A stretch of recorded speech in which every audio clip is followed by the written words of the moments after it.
Mateus 17. 6 dias depois, tomou Jesus consigo a Pedro e aos irmãos Tiago e João e os levou, em particular, a um alto monte, e foi transfigurado diante deles. O seu rosto resplandecia como o sol, e as suas vestes tornaram-se brancas como a luz. E eis que lhes apareceram Moisés e Elias falando com ele. Então disse Pedro a Jesus: Senhor, bom é estarmos aqui. Se queres, farei aqui 3 tendas. Uma será tua, outra para Moisés, outra para Elias. Falava ele ainda, quando uma nuvem luminosa os envolveu. E eis, vindo da nuvem, uma voz que dizia: Este é o meu filho amado, em quem me comprazo. A ele ouvi. Ouvindo-a, os discípulos caíram de bruços, tomados de grande medo. Aproximando-se deles, tocou-lhes Jesus, dizendo: Erguei-vos e não temais. Então eles, levantando os olhos, a ninguém viram, senão Jesus. E, descendo eles do monte, ordenou-lhes Jesus: A ninguém conteis a visão, até que o Filho do Homem ressuscite dentre os mortos. Mas os discípulos o interrogaram: Por que dizem, pois, os escribas, ser necessário que Elias venha primeiro? Então Jesus respondeu: De fato, Elias virá e restaurará todas as coisas. Eu, porém, vos declaro que Elias já veio e não o reconheceram. Antes fizeram com ele tudo quanto quiseram. Assim também o Filho do Homem há de padecer nas mãos deles. Então os discípulos entenderam que lhes falara a respeito de João Batista. E quando chegaram para junto da multidão, aproximou-se dele um homem que se ajoelhou e disse: Senhor, compadece-te de meu filho, porque é lunático e sofre muito. Pois muitas vezes cai no fogo e outras muitas na água. Apresentei-o a teus discípulos, mas eles não puderam curá-lo. Jesus exclamou: Oh, geração incrédula e perversa! Até quando estarei convosco? Até quando vos sofrerei? Trazei-me aqui o menino. E Jesus repreendeu o demônio, e este saiu do menino, e desde aquela hora ficou o menino curado. Então os discípulos, aproximando-se de Jesus, perguntaram em particular: Por que motivo não pudemos nós expulsá-lo? E ele lhes respondeu: Por causa da pequenez da vossa fé. Pois em verdade vos digo, que se tiverdes fé como um grão de mostarda, direis a este monte: passa daqui para acolá, e ele passará. Nada vos será impossível. Mas esta casta não se espelhe, senão por meio de oração e jejum. Reunidos eles na Galileia, disse-lhes Jesus: O Filho do Homem está para ser entregue nas mãos dos homens, e estes o matarão. Mas ao 3º dia ressuscitará. Então os discípulos se entristeceram grandemente.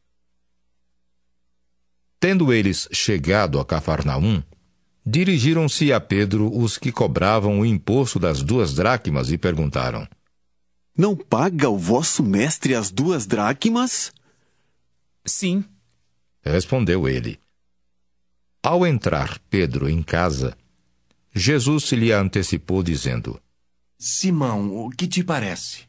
De quem cobram os reis da terra impostos ou tributo? Dos seus filhos ou dos estranhos? Respondendo Pedro: Dos estranhos. Jesus lhe disse: Logo estão isentos dos filhos. Mas para que não os escandalizemos, vai ao mar, lança o anzol, e o primeiro peixe que fisgar, tira-o. E abrindo-lhe a boca, acharás um estáter. Toma-o e entrega-lhes por mim e por ti. Queridos espectadores, vamos agora fazer um estudo a respeito do que nós ouvimos do capítulo 17 de Marcos. Nós vemos aqui no capítulo 17, o Senhor Jesus, ele cumprindo aquela palavra que ele falou no capítulo 16 de Marcos, quando ele informou os apóstolos, dizendo que, em verdade eu vos digo, que dos que estão aqui, não provarão a morte até que venham ver, até que vejam o Filho do Homem no seu reino. E aqui no capítulo 17, nós vemos esse encontro, aquilo que o Senhor Jesus tinha anunciado. Então, diz o texto que o Senhor Jesus chamou 3 dos seus apóstolos e foi até o monte. E chamou em particular e levou ele no alto de um monte. E lá no alto do monte, o Senhor Jesus transfigurou-se, né, diante dos 3 apóstolos. Essa transfiguração, a palavra diz que o seu rosto ficou resplandecente como o sol, resplandeceu, né, no fulgor do sol, e suas vestes se tornaram brancas como a luz. E eis que naquele momento que o Senhor Jesus estava nessa transfiguração do seu rosto como sol, e suas vestes resplandecente, branca e resplandecente como a luz, né? Apareceu ali Moisés e Elias e falavam com o Senhor Jesus. Queridos, aqui é uma palavra que diz respeito à volta do Senhor Jesus. Esses 3 apóstolos, quando o Senhor Jesus falou, olha, aqui vão, alguns de vocês vão ver o Filho do Homem no seu reino. Então aqui Pedro, João e Tiago, que foram os 3 apóstolos, que foi chamado para o Senhor Jesus para ver essa transfiguração do Senhor Jesus, eles viram o Senhor Jesus na posição na qual ele é hoje. Queridos, eu quero te dar uma palavra. O Senhor Jesus, nós não vamos ver ele naquela condição que os apóstolos viram quando ele estava na terra como Filho do Homem. Quando ele viveu ali em Jerusalém, andou por aquelas terras, operando milagre, curando os enfermos, sendo servo dos homens, servindo aos homens. O que nós vamos ver agora, queridos, é essa posição de quem é o Senhor Jesus hoje. Hoje ele está na glória. Hoje ele está sentado à direita de Deus Pai. E a visão dele é a mesma que João teve quando ele escreveu o Apocalipse. Ele teve essa visão mostrando que é o Filho de Deus. Quem é ele hoje? Não mais na posição do Filho do Homem, né? Quando o Senhor Jesus andou sobre a terra, ele se identificava como Filho do Homem. Só que agora, queridos, a posição dele é de Filho de Deus. Ele subiu na glória. Ele agora, a posição dele não é mais daquele servo humilde que andou no mundo, que andou na terra servindo aos homens. A posição dele agora é essa que os apóstolos viram. Seu rosto resplandeceu como o sol e suas vestes se tornaram brancas como a luz.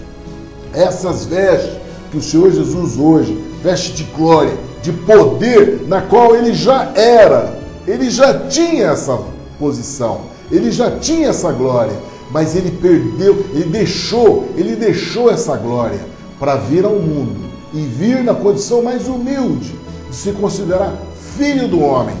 E a posição dele era igual a qualquer homem, que Judas precisou dar um beijo nele na face para identificar ele com seus discípulos. Tal era a posição de igualdade que ele tinha com os apóstolos.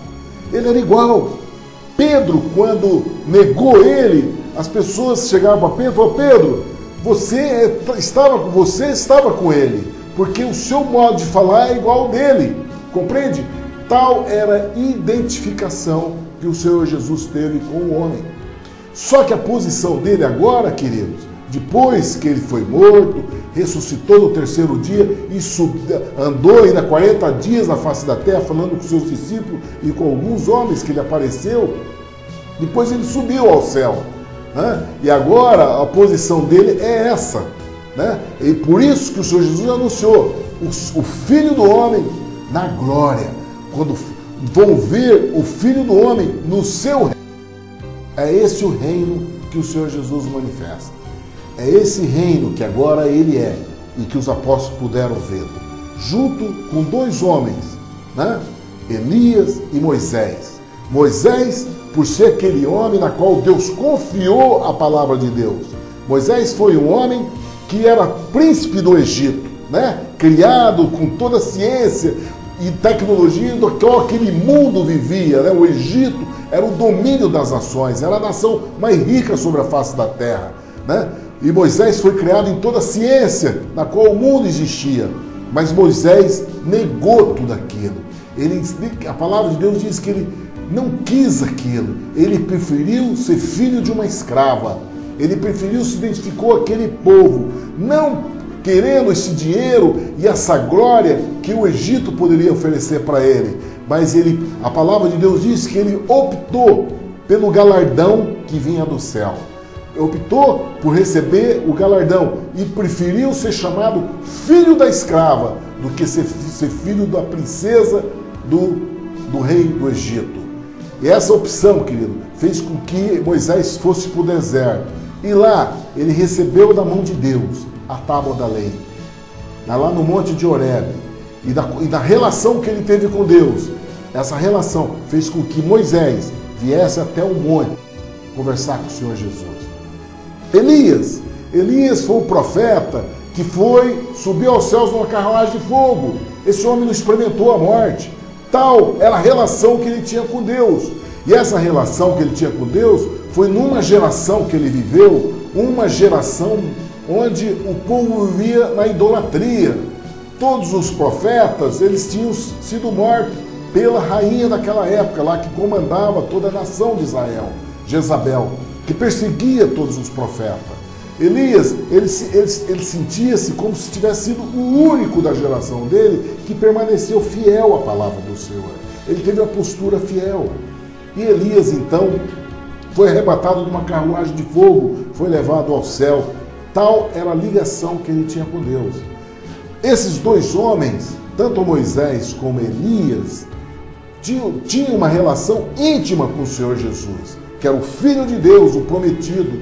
Moisés, quando ele estava na terra, ele anunciou, né, que veria o profeta maior do que ele se identificando já o Senhor Jesus. Ele já identificou o Senhor Jesus, que veria o profeta, que seria o salvador da nação de Israel. Ele já se identificava o Senhor Jesus. Então, essa é a relação no mundo espiritual, querido. Há uma relação íntima, que o nosso Deus, ele é Deus de vivo, ele não é Deus de morto. Moisés, ele apareceu ali no monte, assim como Elias apareceu ali no monte com o Senhor Jesus. Isso tem um significado tremendo. O significado disso, querido, mostra nessa transfiguração do Senhor Jesus e nessa presença de Moisés e de Elias ali com o Senhor Jesus, nessa visão poderosa na qual os apóstolos tiveram, os 3 apóstolos tiveram. Eles entenderam o significado daquilo. Quando eles viram, Pedro viu aquela cena, viu ali Moisés, Elias, aquela visão do Senhor Jesus em glória, né? Naquela postura, Pedro chegou, tomou a palavra e disse a Jesus: Senhor, bom é estarmos aqui. Se queres, façamos aqui 3 tabernáculos, um para ti, um para Moisés e outro para Elias. Qual era a palavra que ali Pedro estava anunciando? Pedro estava anunciando, querido, os tabernáculos que ele estava falando, diz respeito à festa dos tabernáculos, na qual o povo de Israel tem uma palavra profética nessa festa dos tabernáculos, deles está esperando o Messias, da volta do Senhor Jesus. Só que Pedro aqui falou dentro da visão judaica, da visão da vinda do Messias. Mas nós, Igreja dos Gentios, temos que entender essa visão do Monte da Transfiguração como uma visão daquilo que vai acontecer com a volta do Senhor Jesus. Aqui está sendo profetizado, está havendo uma demonstração, né, no contexto real da volta do Senhor Jesus, quando ele vai vir em nuvens, em glória. Ele vem nessa posição do rosto resplandecente como o sol e das suas vestes brancas como a luz. E aí essa visão que os apóstolos tiveram e que Pedro entendeu esse momento e já anunciou a festa dos tabernáculos. Vamos fazer um tabernáculo aqui, como é bom ter esse momento. Ele sentiu o regozijo dessa presença poderosa do Senhor Jesus ali. Isso diz respeito à volta do Senhor Jesus, queridos.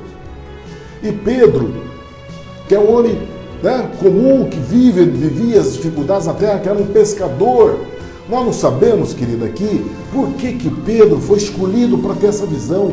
Por que João e Tiago foram aqueles que o Senhor chamou em particular para ir para esse monte, para ver esse momento poderoso sobre a presença real do Senhor Jesus no seu reino, no reino dele. Nós não sabemos por que houve essa escolha. Qual foi o parâmetro de escolha do Senhor Jesus? De escolher Pedro, de escolher João, de escolher Tiago. Nós conhecemos que Pedro era um pescador e o Senhor Jesus foi lá, tirou ele lá do meio das redes, do barco de pesca, para ele seguir o Senhor Jesus. E nós sabemos que Pedro depois foi aquele que o Senhor Jesus escolheu, o amor das ovelhas, o amor pelo rebanho na qual o Senhor Jesus estabeleceu, a igreja dele que estabeleceu na terra. Então Pedro era um escolhido já nessa visão, né? Nessa visão profética da igreja, que Deus ia confiar na Pedro o amor pela igreja do Senhor Jesus. João e Tiago faziam parte também de um grupo de pescadores. Eles faziam parte de uma empresa familiar de pesca, na qual o pai dele, chamado Zebedeu, e a mãe de João e Tiago participavam do ministério do Senhor Jesus. Nós vamos ver no relato depois, ao longo dos estudos dos evangelhos, nós vamos ver que a mãe de Tiago e de João participava do ministério do Senhor Jesus, naquele ministério de auxílio. Elas auxiliavam ali com outras mulheres a caminhada do Senhor Jesus. Ela deixou a sua casa, assim, o Zebedeu, e o Senhor Jesus tinha uma consideração especial pelo pai desses dois apóstolos, que chamava João e Tiago de filhos do trovão, identificando o Zebedeu como um trovão. Entendeu? Então havia uma relação de intimidade dessa família com o Senhor Jesus, né? O Zebedeu, que o Senhor Jesus identificou ele como trovão, chamando João e Tiago de filhos do trovão, né? E João, conhecido também como o apóstolo amado, porque é aquele que se aproximava do Senhor Jesus e te gozava da intimidade de encostar a cabeça sobre os ombros do Senhor Jesus. Então existia essa relação, né? Depois João foi aquele que o Senhor Jesus falou para Pedro de que ele seria aquele que estaria até a volta do Senhor Jesus, né? E que não ficou bem entendido, e Pedro entendeu como se aquilo fosse que João estaria vivo até o Senhor Jesus voltar, mas depois João falou, não, ele não entendeu, né? Nós vamos ver isso no estudo de Evangelho de João. Então há uma intimidade que eu quero estar colocando todo esse comentário a respeito da escolha desses três apóstolos, no sentido de que essa escolha não foi por acaso. Existia uma intimidade de relacionamento, existia uma intimidade de busca. Esses homens eram íntimos do Senhor Jesus. Esses três homens eram exatamente aqueles que entravam nos lugares onde haveria um maior momento de fé, onde não poderia haver espírito de incredulidade. Esses homens eram chamados. Quando entrou na casa de Jairo para ressuscitar a filha de Jairo, onde existia um espírito de incredulidade muito forte ali em torno daquela casa, já promovendo o velório daquela menina, né? O Jairo, o principal da sinagoga. E aí então o Senhor Jesus entra naquela casa. Ele entrou com quem? Com João, Pedro e Tiago. Foram os três apóstolos que acompanharam o Senhor Jesus na entrada na casa de Jairo. E ele se afastou dos demais por causa da questão da incredulidade. Então existia o Senhor Jesus que conhece o coração do homem, que sabe, ele que tinha a visão de olhar o coração, ele sabe por que houve essa escolha, né? Essa escolha foi de ordem de intimidade, ordem de fé, ordem de uma relação especial com o Senhor Jesus. Por isso que esses três homens foram escolhidos para ir até o monte e ter essa visão sobrenatural a respeito da transfiguração do Senhor Jesus. E isso é importante para nossas vidas, queridos. Porque essa mesma intimidade, essa mesma comunhão que esses homens tinham com o Senhor Jesus, nós hoje no século 21 temos essa chamada de viver essa intimidade. E nós temos essa comunhão com o Espírito Santo, essa comunhão de estar convivendo o dia a dia, de nós nos estabelecermos nessa fé, numa dimensão de fé audaciosa, que transcende a questão natural, para que o poder de Deus se faça em nossa vida. Esse poder para descortinar todos os mistérios de Deus, para nós conhecermos a revelação do Espírito Santo. É importante que nós tenhamos essa intimidade. E essa intimidade, querido, se faz nessa comunhão com a palavra de Deus. A palavra de Deus o Senhor Jesus é a própria palavra de Deus. Ele é o verbo que se fez carne e habitou entre nós. Então, todas as vezes que nós contemplamos a palavra de Deus, todas as vezes que nós estamos diante dessa palavra, você está na intimidade com o Senhor Jesus. Você está na intimidade com o Espírito Santo. Ou ouvindo a palavra, ou lendo a palavra, sabe? São os seus órgãos do sentido, todo o seu raciocínio, sua mente, envolvido com o mundo espiritual, envolvido com a presença do Espírito Santo na tua vida. Isso é que te dá essa intimidade. Isso é que te dá o gabarito de andar com o Senhor Jesus. Isso é que te dá o gabarito da chamada dele, de te levar você para o monte e te mostrar as coisas ocultas, os mistérios do reino do céu. Foi isso que eles viram. Eles foram escolhidos para conhecer esses mistérios do reino de Deus. Eles tiveram então a visão no monte onde o Senhor Jesus transfigurava. E Pedro entendeu isso. Pedro entendeu, e quando ele viu esse mover, essa transfiguração, ele entendeu que aquilo diz respeito à volta do Senhor Jesus, diz respeito de nós vivermos o reino de Deus, diz respeito do momento que nós vamos ter esse encontro com Ele.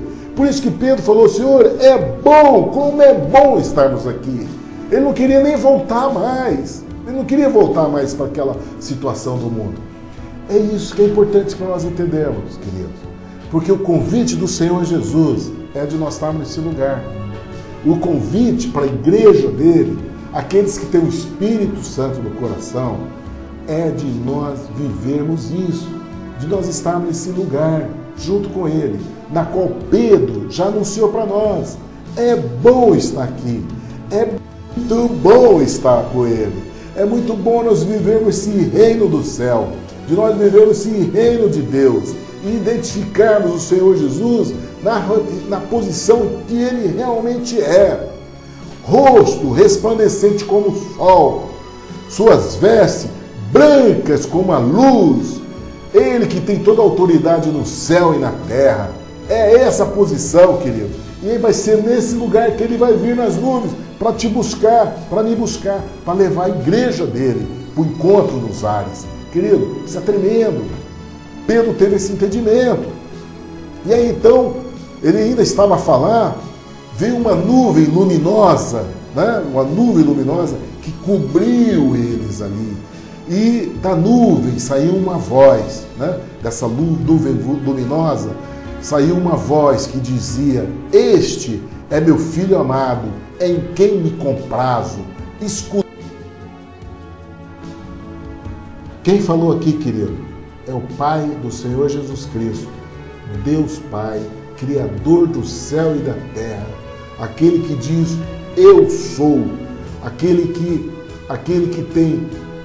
que criou o céu e a terra, que fez tudo que você pode existir, que você já viu, que conhece de história. Ele criou todas essas coisas, ele que tem todo o poder, ele que chegou e falou: olha, esse é meu filho amado, escutai.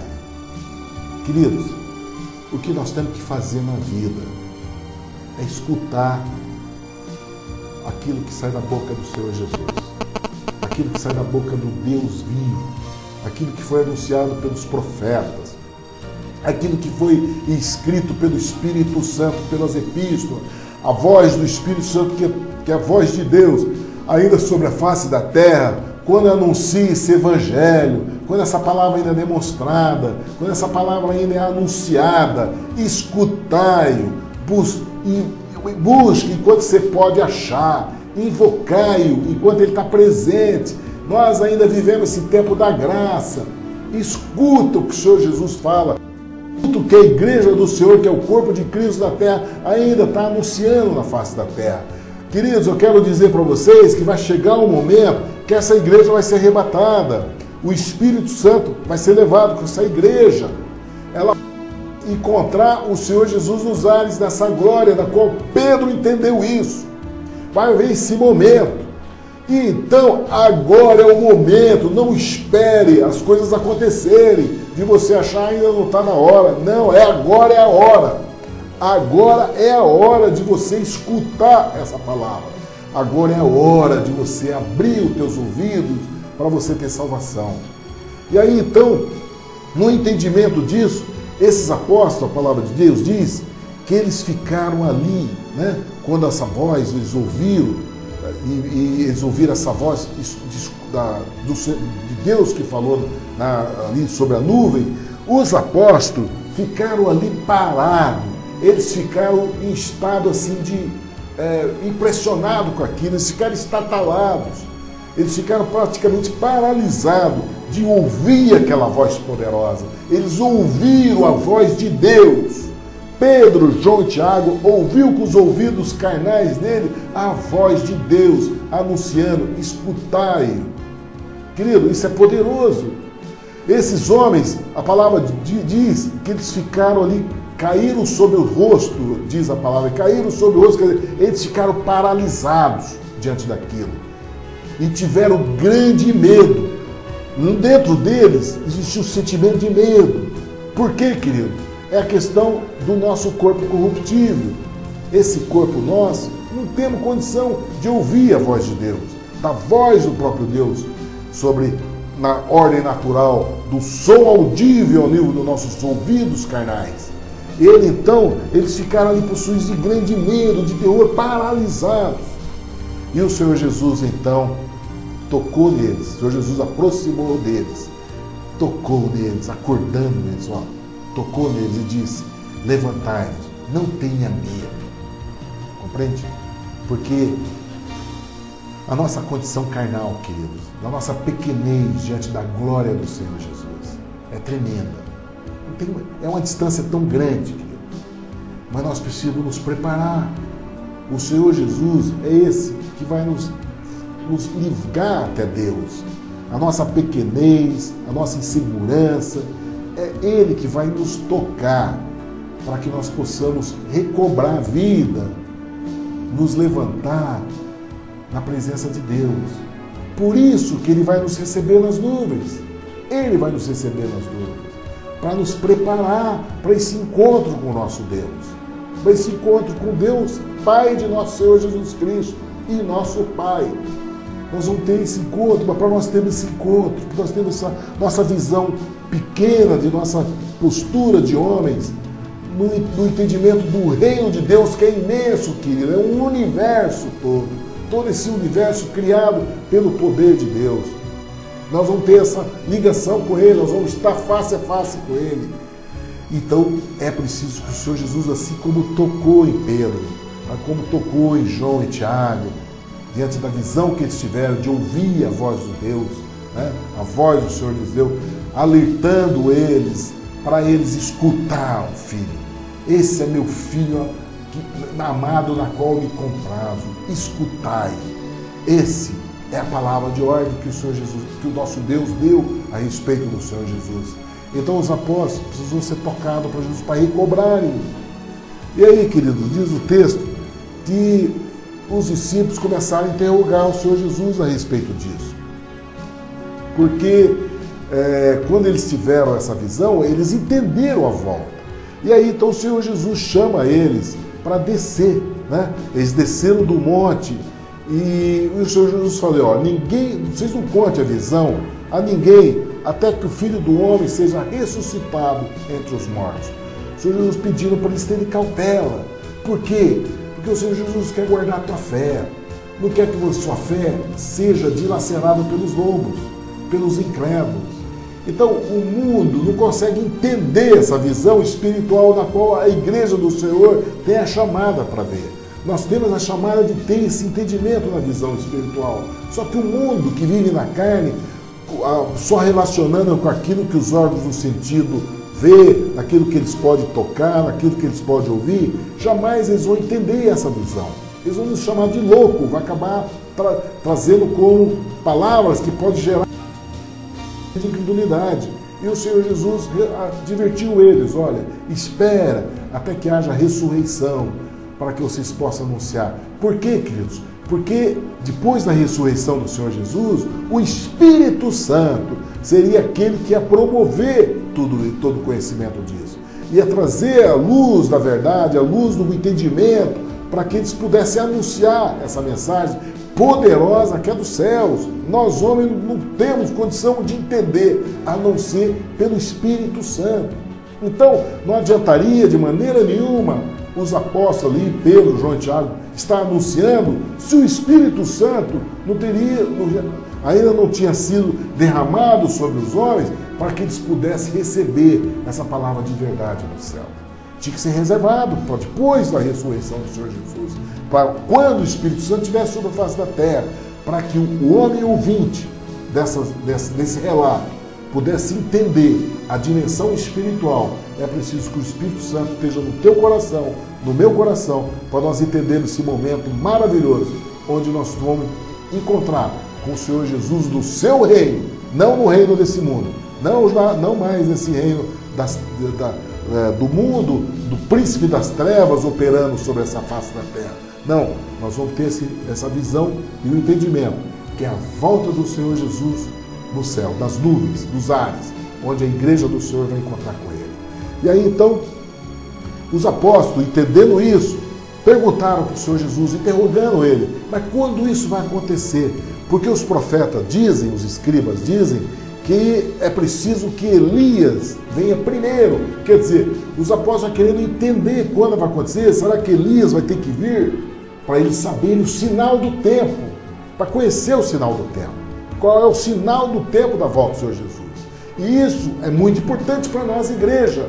Nós temos que ter o entendimento de qual é o sinal do tempo da volta do Senhor Jesus para nossas vidas. Porque é uma chamada para nós de viver esse reino.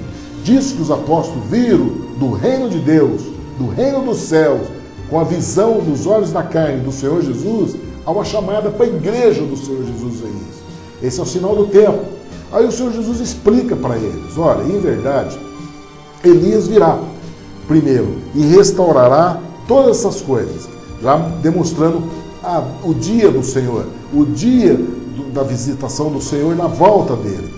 E aí ele diz, só que eu digo para vocês, Elias já veio e não o conheceram e fizeram tudo o que quiseram com ele, assim como vão fazer padecer o Filho do Homem. Então o Senhor Jesus já relacionando que tudo já está consumado, querido. Tudo já foi consumado, principalmente para nós. Ali para os apóstolos, ele já disse, ó, Elias já veio, e assim como o Filho do Homem vai padecer, assim farão, assim, pelas mãos daqueles que não quiseram conhecer. Também vão, o Filho do Homem também vai padecer da mão deles. Queridos, tudo já está consumado. O Senhor Jesus, na cruz, ele gritou para o céu, falou, Pai, já está tudo consumado. E na hora que ele fez isso, ele entregou o Espírito dele. Já está tudo consumado, querido. Já está tudo já determinado. O Senhor Jesus já fez tudo aquilo que tinha que fazer. O que nós temos que fazer, querido, o Senhor já deliberou, nosso Deus, Pai, aquele que diz para nós, esse é meu filho amado, na qual me comprazo, escutai-o. O que nós temos que fazer é escutar o Senhor Jesus. O que nós temos que fazer é escutar a voz do Espírito Santo, para nós entendermos onde nós inserirmos nisso tudo, onde nós nos posicionarmos nessa chamada para nossas vidas, a chamada de viver o reino do céu, de nós vivermos o reino de Deus. É isso que nós temos que ter, e escutar e dar nossa posição a respeito disso. Aí o Senhor Jesus, então, os apóstolos entenderam que aquela palavra profética sobre o Elias que haveria de vir, eles entenderam que O Senhor Jesus já mostrou que esse Elias que haveria de vir, anunciado pelos profetas, era o próprio João Batista, aquele que Herodes mandou decapitar. Tudo consumado. Não tem nenhum sinal do céu para ser demonstrado. Os sinais, nós vamos estudar depois no livro de Mateus, na qual o Senhor Jesus vai falar dos sinais que acontecem no mundo sobre a volta dele. Nós vamos entender tudo isso. Mas os sinais a nível do céu já está tudo consumado. O Senhor já concluiu, né? A vinda do Elias, a própria ressurreição do Senhor Jesus, né? Já está tudo consumado. Aí diz que o Senhor Jesus, os apóstolos desceram. Eles desceram e saíram desse lugar de glória, desse lugar onde Pedro falou: Senhor, eu não quero sair daqui, como é bom sair daqui. E de repente, querido, eles tiveram que descer do monte e foram para o mundo e voltaram para a convivência dos homens, como acontece muitas vezes com nós. Nós estamos, às vezes nós nos deleitamos com a palavra de Deus, né? Com aquela palavra ministrada na unção do Espírito Santo, que você não vê passar a hora, você não vê passar o tempo, você está feliz em comer aquele alimento, está feliz, mas encerrado esse momento, você tem que voltar para o mundo, né? Você tem que voltar a enfrentar o dia a dia, as condições, convivência com os incrédulos, convivência com as pessoas má, convivência com as pessoas boas, você vai encontrar de tudo no mundo. E foi o que aconteceu. Eles saíram maravilhoso do encontro com o sobrenatural, no reino dos céus, a presença de Moisés, de Elias, a voz de Deus numa nuvem, cobrindo eles ali, falando com eles. De repente eles voltaram. Quando eles voltaram para a convivência do mundo, querido, sabe com o que eles depararam? Depararam com um homem sofrendo, né? Que se aproximou de Jesus e se ajoelhou, dizendo: Senhor, tem misericórdia de meu filho, que é lunático e sofre muito, e muitas vezes cai no fogo e muitas vezes na água. Eu trouxe para os seus discípulos, mas eles não puderam curá-lo. Pedro e João e Tiago estavam do lado do Senhor Jesus, de repente tiveram que deparar com essa situação. Ali um pobre homem, condenado pelo inferno por uma situação aviltante, na hora que, quando o filho dele estava em processo de endemoniamento, jogava em cima do fogo, jogava em cima da água, o menino sofreu horrivelmente, o pai assistindo tudo aquilo e não pôde fazer nada. O pai chegou, levou para os discípulos, pedindo para os discípulos fazer alguma coisa e os discípulos não fizeram nada. O Senhor Jesus olhou aquilo e respondeu: ó geração incrédula e perversa, até quando estarei convosco? Até quando vou sofrer nessa convivência da incredulidade? Querido, isso aí quero que você saiba, o Espírito Santo e o nosso Senhor sofrem quando percebem em nós a incredulidade. Nós que amamos o Senhor Jesus, nós que queremos viver o amor dele, nós temos que ter muito cuidado com a incredulidade, porque a incredulidade deixa o nosso Deus triste, deixa o nosso Deus sofrendo, como ele diz: até quando vos sofrereis? Quer dizer, ele demonstrando o sofrimento dele, né? A angústia dele, a tristeza dele, o sofrimento dele. Ele falou: até quando eu vou ter que conviver com a incredulidade, conviver convosco e no meio de vocês, trazendo o poder de Deus, trazendo o conhecimento de Deus, para vocês se posicionarem, e vocês fazem a opção de se manter na incredulidade. Isso faz com que nosso Deus sofra, faz com que o Espírito Santo sofra. É isso que o Senhor Jesus está falando. Até quando eu vou sofrer nessa convivência com vocês? Até quando? E o Senhor Jesus, então, mandou trazer o menino, traz o menino. E o Senhor Jesus, então, repreendeu o demônio daquele menino e o demônio saiu dele na mesma hora e o menino ficou sarado. E os discípulos, então, ficaram atônitos com relação a aquilo. Eles ficaram: mas por que nós não conseguimos expulsar esse demônio? E o Senhor Jesus disse que não conseguia expulsar por causa da pequena fé deles. Queridos, quando nós entrarmos no reino do céu, nessa dimensão, nós temos que entrar na fé. O Senhor Jesus dá um exemplo muito claro com relação a isso.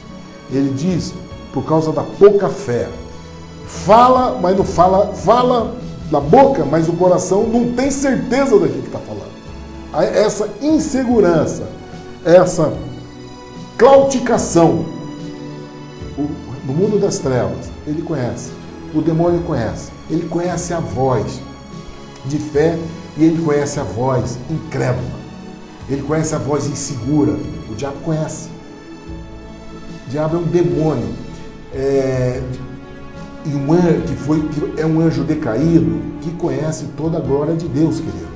Ele é acostumado a viver com Deus. O demônio, Satanás, ele servia o altar de Deus. Ele se chamava Lúcifer. Ele servia o altar de Deus. Ele conhece a voz espiritual. Ele conhece a voz de uma autoridade espiritual. Por isso que nós temos que ter determinação, perseverança, fé, para você exercer a ordem e a autoridade na qual o Senhor Jesus constituiu a igreja dele.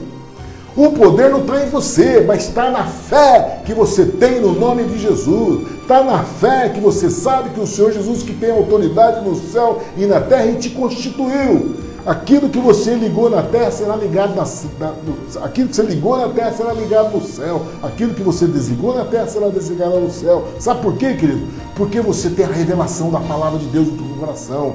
Você tem a revelação do que representa Jesus Cristo na tua vida.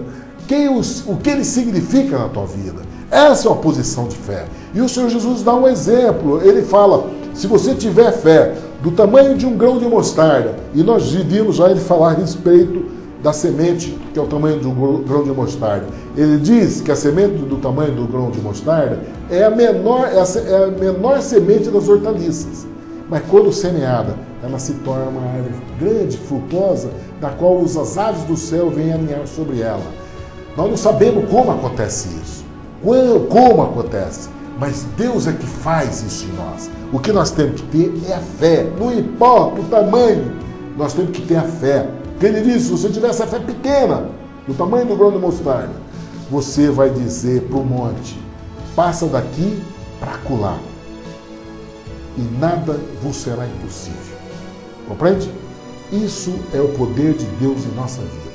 Primeira determinação que o Senhor Jesus deu a respeito dessa situação de expulsar um demônio feroz que atingia a casa daquela criança, a casa daquele homem, o filho daquele homem.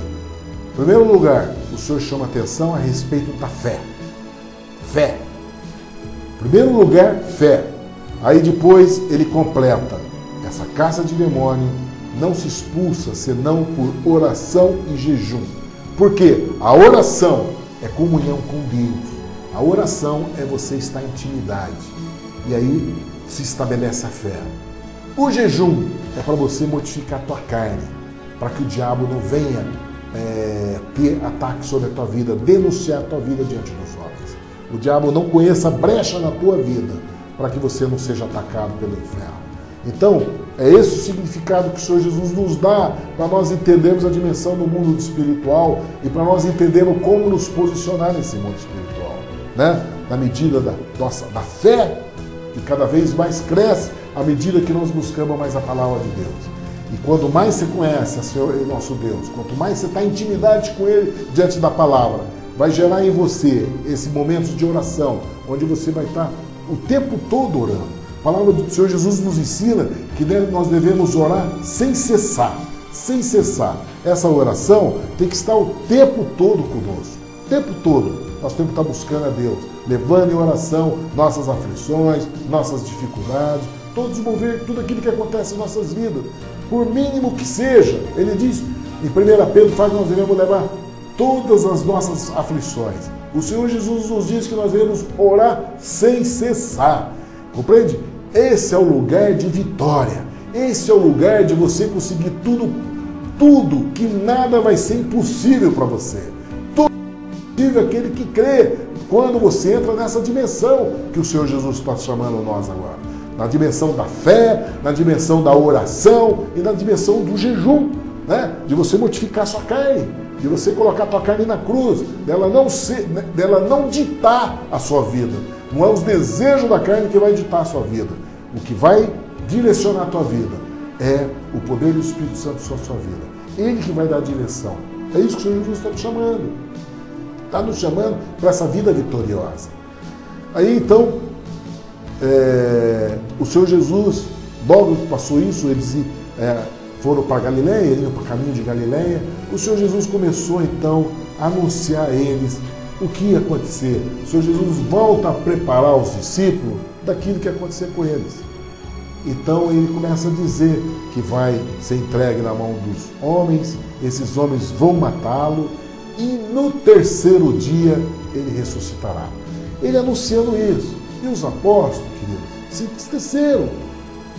Né? Como nós podemos entender a tristeza dos apóstolos em função da perda do mestre.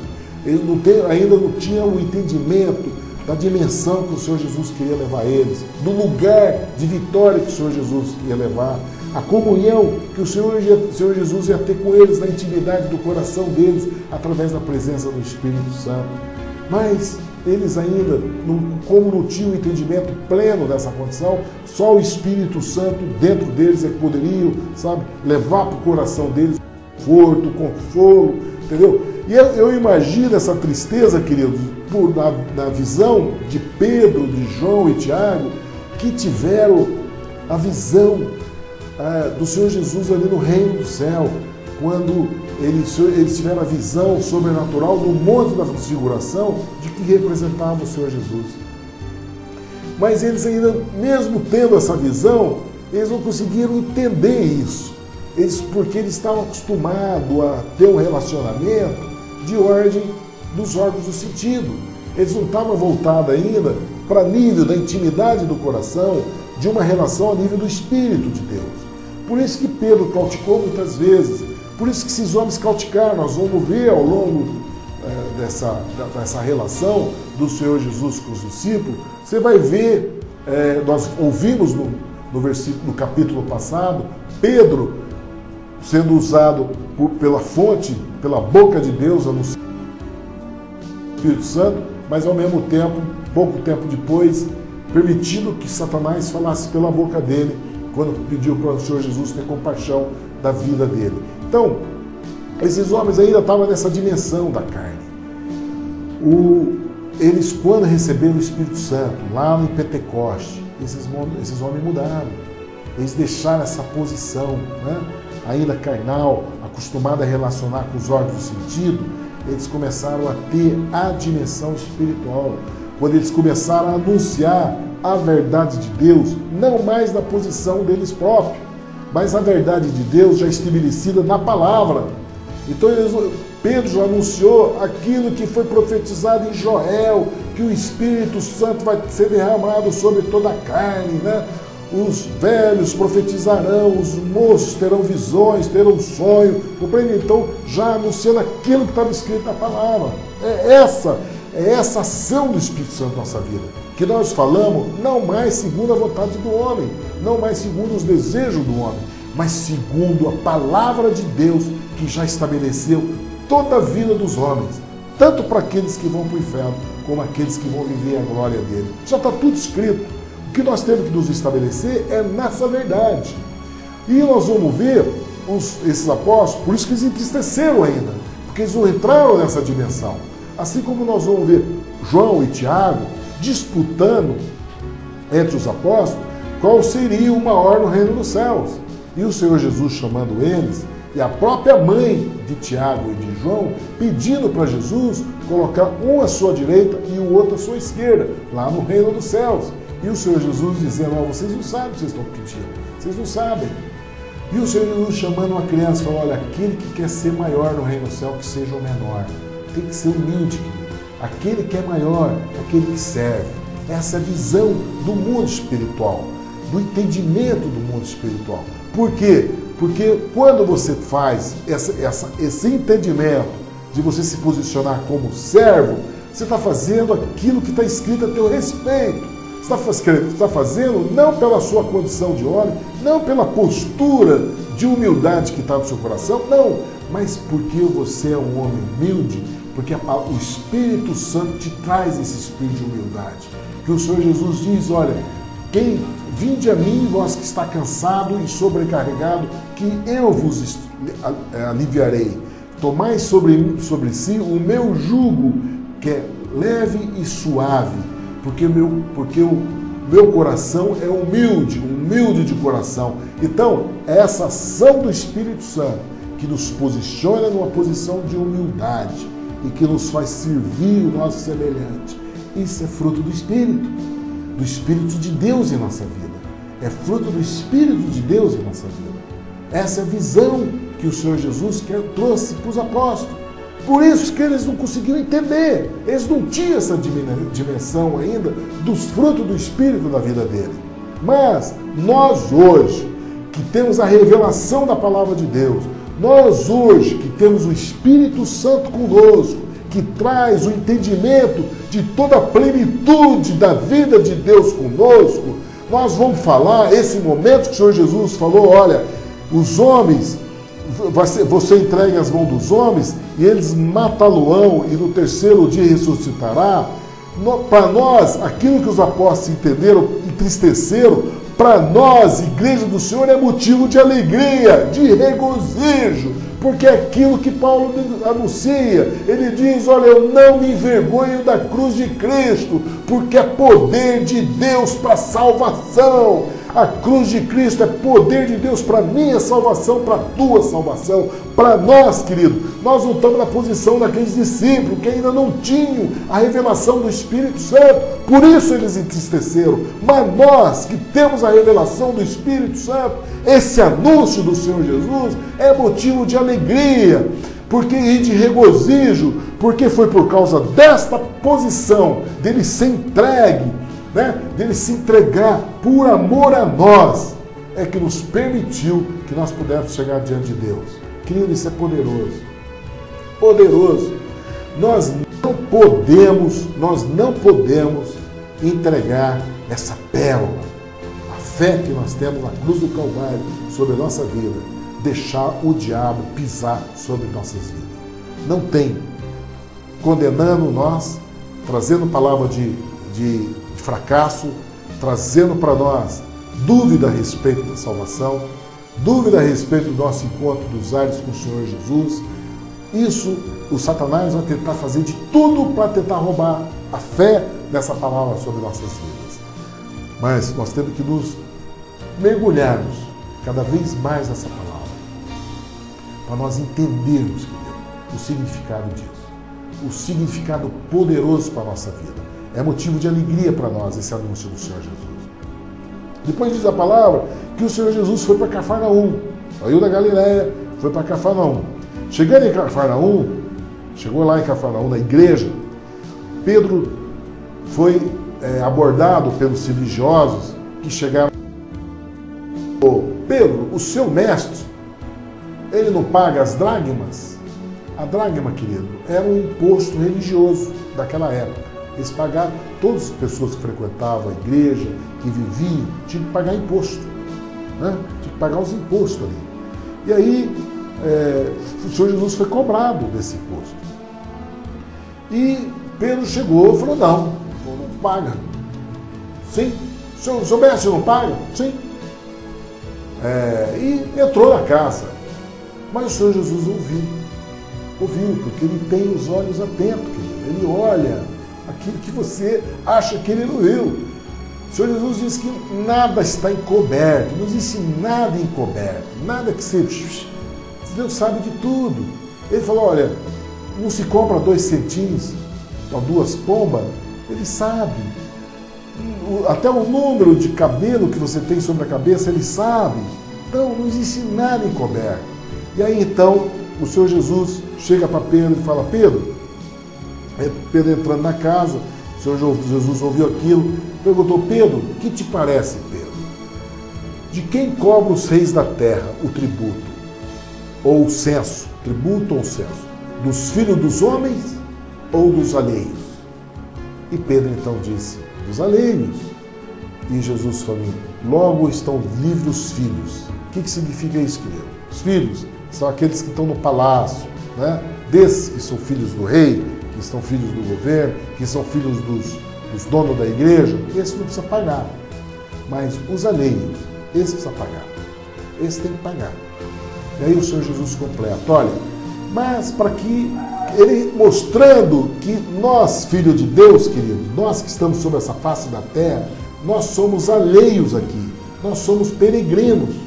Nós não temos que ficar achando ruim e nem nos querer igualar aos filhos do mundo. Aqueles que governam esse mundo, nós não somos iguais a eles. Não tem essa história, sou filho do rei, sou filho do dono do mundo. Não, querido. O reino dos céus não é desse mundo. O Senhor Jesus falou, meu reino não é desse mundo. Não coloque esse falso ensino no teu coração. Você não é filho do dono do mundo. O nosso Deus, ele é ele criador de todo o céu e a terra. Deus vai fazer novo céu, nova terra, porque essa aqui já está condenada. Essa aqui já está condenada, já tem um dia da consumação disso tudo. Isso aqui já está condenado, querido. O pecado já contaminou desde Adão e a Eva, já contaminou a terra. Até a palavra de Deus diz que até a natureza espera pela revelação dos filhos de Deus, porque a própria natureza que está sofrendo por causa do pecado do homem, sofrendo todas as intempéries da natureza, sofrendo toda essa situação de contaminação, de poluição, toda a natureza está sofrendo. Então, não é isso, Deus não é dono disso não, querido. Isso aqui foi o pecado que gerou isso. Deus vai fazer novos céus, nova terra. Então, o Senhor Jesus diz, olha, para que eles não se escandalizem, vai lá, pesca, pega um peixe, abre a boca do peixe, tá? E tira da boca do peixe o start, que é uma moeda que vale mais do que a dracma, e toma, dá e paga por mim e por você.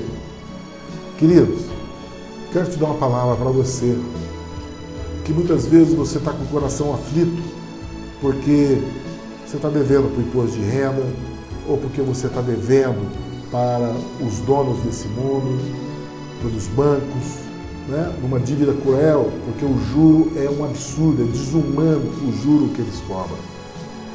Se você se posicionar nesse mundo de fé, se você se posicionar nessa condição do Deus do impossível, de você se posicionar, querido, na fé, na obediência daquilo que Ele está dizendo, daquilo que o Senhor Deus falou no Monte da Transfiguração. Falou, este é meu filho amado, escutai-o.